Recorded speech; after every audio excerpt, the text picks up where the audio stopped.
All right. Well, thank you, Ms. Sweeney, for being here. Good morning, Ms. Sweeney. Well, I know this is part of your conference time, so I'll try to not to take up too much. This is just in regard for the observation I popped in your classroom a couple days ago. So again, thanks again for letting me observe your class. And you can do me a favor and just kind of click over on that link I sent you, and you're going to see the walkthrough observation. You can analyze it as we speak.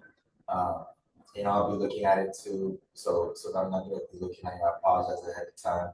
I do also have a hard copy, and you may feel free to jot down notes on that. So again, I'm observing your class earlier this week. I'm actually very excited to just kind of unpack some of what I saw during the walkthrough. Your classroom did have a very strong tone and overall excellent energy, so I really appreciate that. That's what we're all about here at our campus. Well, thank you very much. It's always nice to have another set of eyes in the classroom. I'm looking forward to hearing your perspective on what you observed. Definitely, that's what we're here. So if you don't mind, let's go ahead and begin. So let's go ahead and start so you're looking at the document there. Let's go ahead and start with your classroom environment. So, students, they seem really confident, and not just that, but they were comfortable engaging with not just yourself as the adult, the teacher, but even with each other. And oftentimes I see that kids are hesitant or reluctant to just talk to one another, whether because they don't have their friends there or they're strangers to one another. But again, the tone overall was one, respectful, but at the same time fun. So playful at times, especially during that Simon Says review segment you had toward the back end of your lesson. I really enjoyed that. Yeah, I try to embed academic content into fun routines and keep students relaxed while reinforcing vocabulary and attention to the lesson.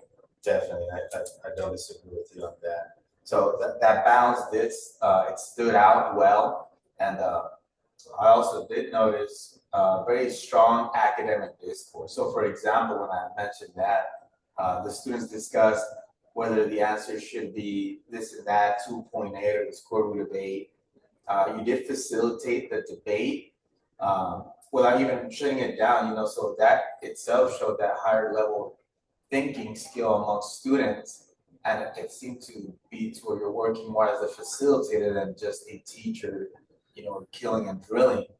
And the kids are pretty much driving the lesson with whatever content they picked up in previous lessons. So I really enjoyed that as well. Yeah, that was very intentional in my lesson. I wanted them to see both answers are valid in different contexts. It was a great chance to discuss precision versus approximation on what the lesson was. Absolutely, and the fact that the students respectfully corrected each other and even questioned your prompts showed deep engagement, which that was mentioned a little bit earlier, and you responded to something in the sense of, "That's a great point. Thank you, Alexis." So that stood out to me very well. Thank you. I wanted them to know that respectful disagreement is a strength and it'll actually help them in the future.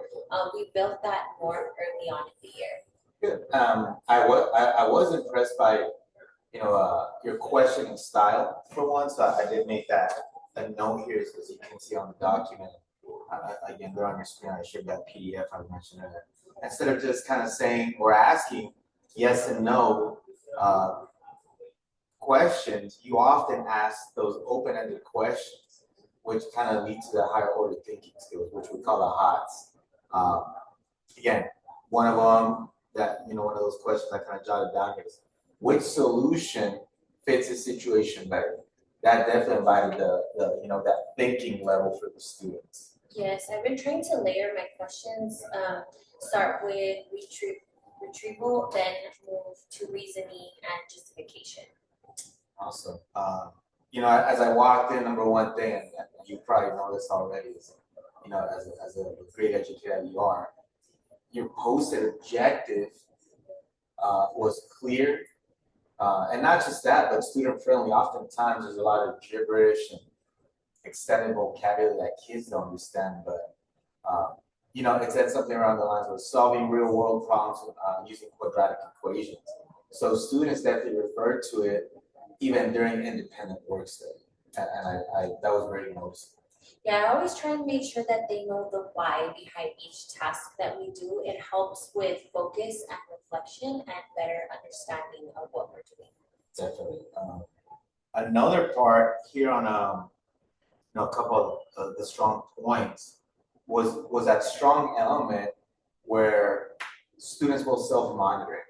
At the end, you ask, I made a note of it. Let me go and pull that up. Uh, let's see.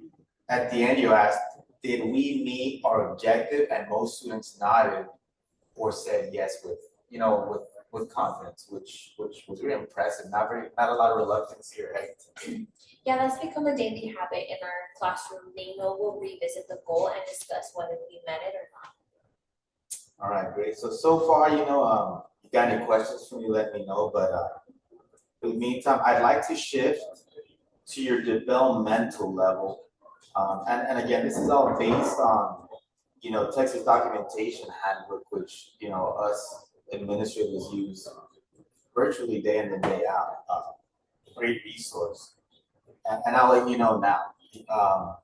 You fall in the independent / refining category, which to me it exemplifies high commitment and what we call high abstraction.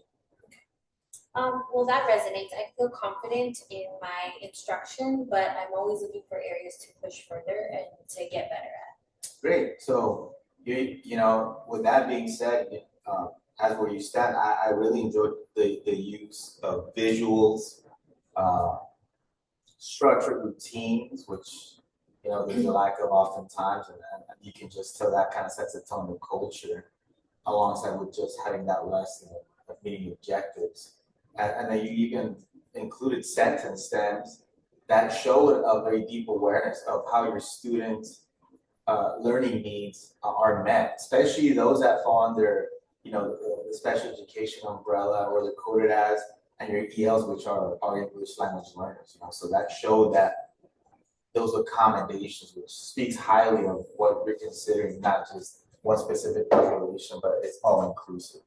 Yeah, I collaborate regularly with the inclusion teacher. We build support from the planning phase. Oh, so you've spoken to Mr. Alexander?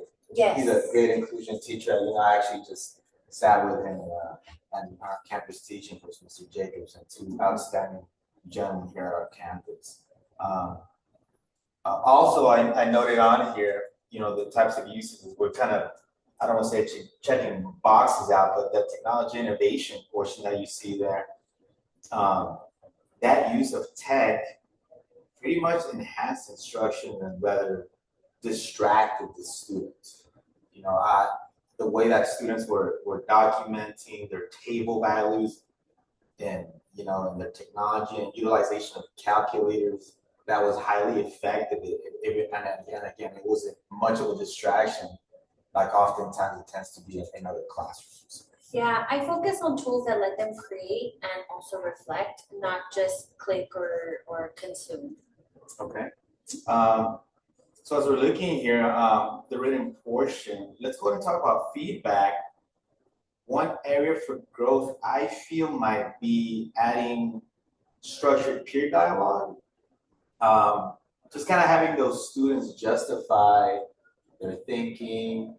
And again, we're talking about peers, so that means with a partner, before sharing out loud and just kind of blurting things out, kind of thinking it through, getting a second opinion, things of that matter. Okay. I've tried turn and talks informally, but I agree that structure would improve the quality. Great. I'm glad you think so. So what we can do is we could probably actually pilot sentence stems like, for example, I solved it this way because ... or another way, I noticed ... They can kind of continue on with that. So we can definitely plan to co-create those anchor charts, and I'm more than willing to help with being as the instructional leader of the campus. I have no reservation against that. So again, we can co-create these anchor charts, other materials, utilizing such prompts that just were kind of brought up just a second ago. Okay, that sounds great. I can see that supporting both clarity and confidence. Okay.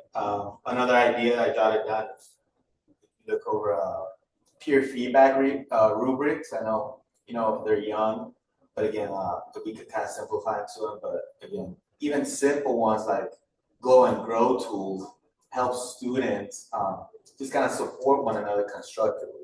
Receiving that feedback, I think, is adequate, not just from yourself as the instructor or the facilitator, but from the peers as well. Yeah, I actually love that. I would work well with the small group problem solving tasks I use on Fridays. Okay, so let's also explore different reflection strategies. Maybe some sort of a what did I learn from my partner, prompt during closure, things of that nature. What do you think about that? Yeah, I think that would strengthen metacognition. I already use journals, and that would extend their depth. Nice. So what do you think about digital portfolios? Having already incorporated the technology aspect to it. I know you mentioned the journals. Students could upload their work and record reflections. Flipgrid, Google Slides. Another piece of incorporating that technology you already do so well, alongside with those journals that you just mentioned. Yeah, I think that would be amazing. I think they'd enjoy it, and parents can view their progress a little easier. Now you mentioned it, you mentioned parents. So speaking of these families, what about a math in action showcase? It could be a live or virtual, so parents are able to see as to how these kids are grasping concepts and performing. What are your thoughts? I've never actually done that before, but I'd love to. My students would be excited to share. They would really like that. Okay. And I'm thinking here, based on my notes, maybe something else in the future. We can try our student-led conferences. As you can already see, you're more of a facilitator, but maybe if they lead those themselves, I feel like that would help build ownership. When they explain their learning, not just to their peers, but to their families as well. They regurgitate what they've been learning and mastering in their class. Yeah, since you mentioned that, I've seen that done, and wanted to try it. I could pilot with one class before rolling it out to the rest of the classes. Great, and you mentioned before rolling out, that brings up me thinking of, you're also in a very strong position to mentor. So would you consider hosting those peer observations for colleagues? Yeah, I'd be honored. Thank you very much for asking me that. Observing and being observed always helps me reflect.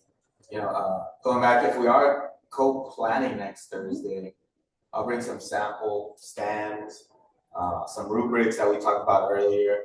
You could bring a lesson that you'd like to enhance and just kind of work that through and spiral all that information in there. Okay, yeah, that sounds like a plan. I have systems, equations, tasks that perfect this. Okay, great. Also, I'd like to spotlight your work during our next faculty meeting, if you don't mind, rather than just the POC, just kind of announce it to the entire faculty and just kind of showcase that. I think it's a very strong example of rigorous reflective teaching, and also what we want to embrace here at our campus. So what do you feel? Yeah, thank you for that. I really appreciate it, and I'll share whatever you think would be helpful for everybody else. Okay, I just feel like you've created a great space where math is not just practice, just like in another classroom, but it's also discussed for one, and it's questioned as we discuss these kids kind of going back and forth on what answers are and just kind of getting each other feedback. And it's also applied. You have these cool activities, which all of this is really rare. Well, that's what I want the most, for them to feel math is something they do, not just something that they're told to do. So as I reflect a little more, I'm curious, what's something this year that you've tried instructionally that has stretched you? Okay. I introduced more open-ended tasks where students had to defend solutions with reasoning instead of just solving. It was uncomfortable at first, but their confidence definitely grew. Fantastic. That's always tough. So great job, but again, stretching into academic risk-taking, is typically where we often see the real instruction movements and the shifts and how kids pick up on information and truly do learn that material and that content. Yeah, it also helped me recognize that my role can shift from explaining to coaching. That's changed my pace and the student expectations. Well, nice, and I'd like to thank you for that. I appreciate hearing that. One thing I did notice was your ability to let moments breathe. And what I mean by that is just kind of letting students sit in that productive struggle and not jumping quick to, hey, here, let me kind of spoon feed you and give you the answer. You let them struggle so they can just kind of develop that higher thinking and collaborate together. I really love that. Yeah, thank you. That was really hard for me at first, to be quite honest. I used to jump in too quickly. Now I ask a question and wait. The silence means thinking, not that they're disengaged. Okay, well, you know what? That same restraint kind of speaks to your confidence.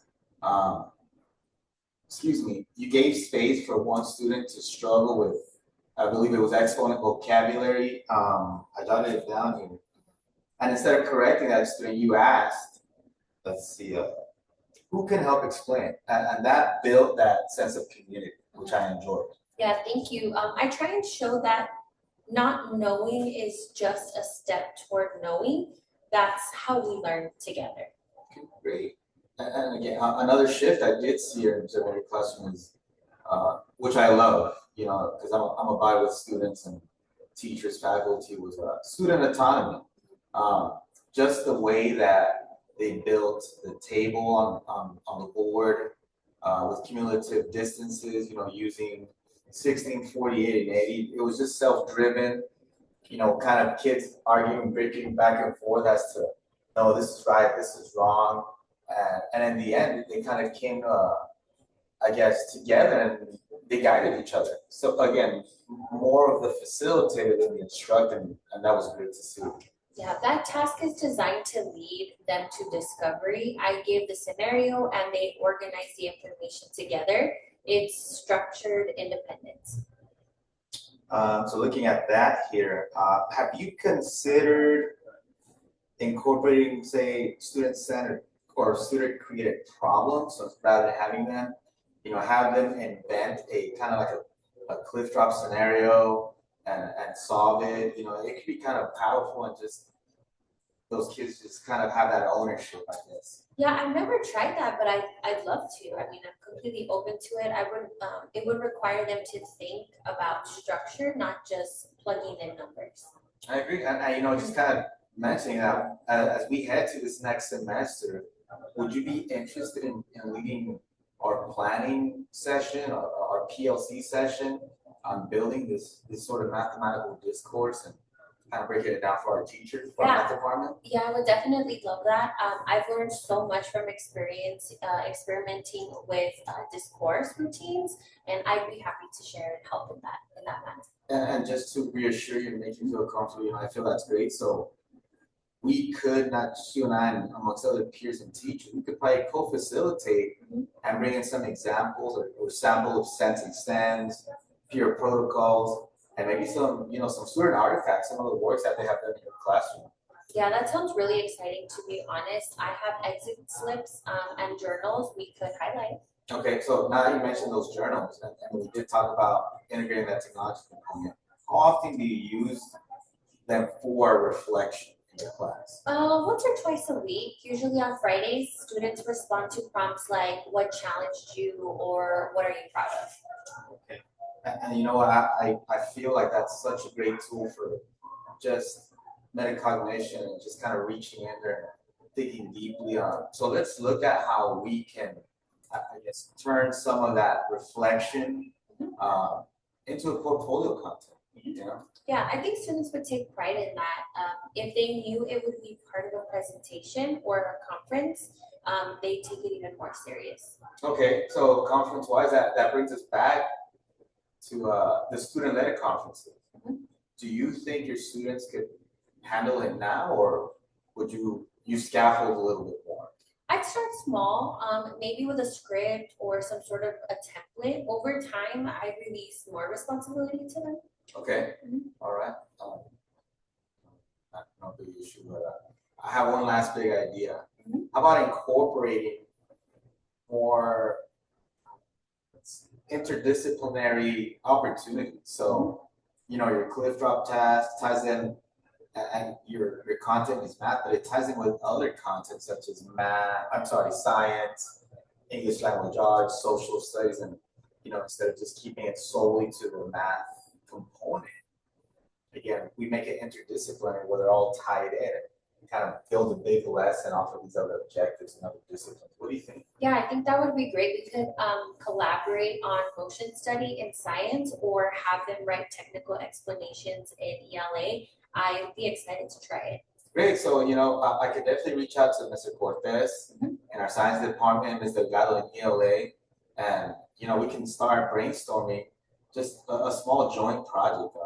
What are your thoughts on that? Yeah, I think that's wonderful. The kids would love making connections across subjects. It makes the content more meaningful.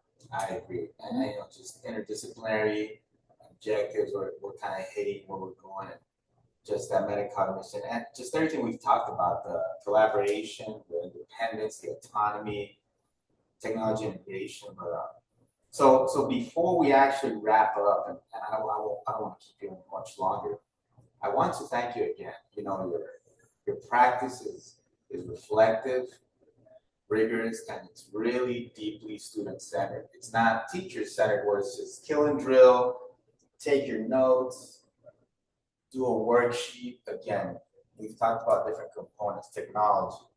Your objectives are posted, real-world application. Students going back and forth and you not just kind of shutting down an idea, but leaving an open-ended question to where the kids can reflect. You have your journals. So again, very highly and deeply student-centered, and I really did enjoy that. That means a lot to me. I really take pride in the work that I do. I work hard to make the classroom a space where students feel smart, capable, and seen, most importantly. And that's what I love. That's exactly what, when I went in there for those 10, 15 brief minutes, that's what I observed. You look down at these notes and you look down at the copy. I'd like to write this observation up as some sort of evidence toward your summit. I know we have, this was just a walkthrough observation, but we kind of write it up and incorporate it to your summative based on the t-test. And maybe push it over and I'll send it to you for further review.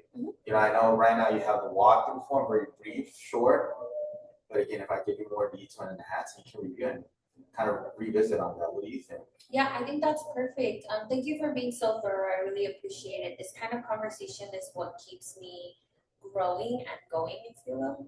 Great. Would you mind completing that short written reflection? I actually have it here. I'm sorry. If you kind of see it and see you have a pen. It's just 3 prompts. If you read that through, the first prompt on the reflection reads, "What went well?" What you want to refine, and lastly, one future goal. And you may scribble all over that form. You want to kind of polish it up, clean it up, type it up, and either email it to me or whatever means you feel comfortable with. That'd be great. Sounds good. I can work on that this weekend if that's okay. I already have some thoughts as we've been discussing, and I'll try and make it concise. Okay, excellent. So let's plan to follow up in 2 weeks after that the co-planned lesson. I'm really excited to keep learning with you. Okay, yeah, sure. Same here. Thank you for this coaching conversation. It was very supportive, very challenging, and exactly what I needed. Okay, excellent, Ms. Sweeney. Without further ado, we'll wrap up there, and I appreciate your time. Thank you very much. Thank you. Have a good one. You too.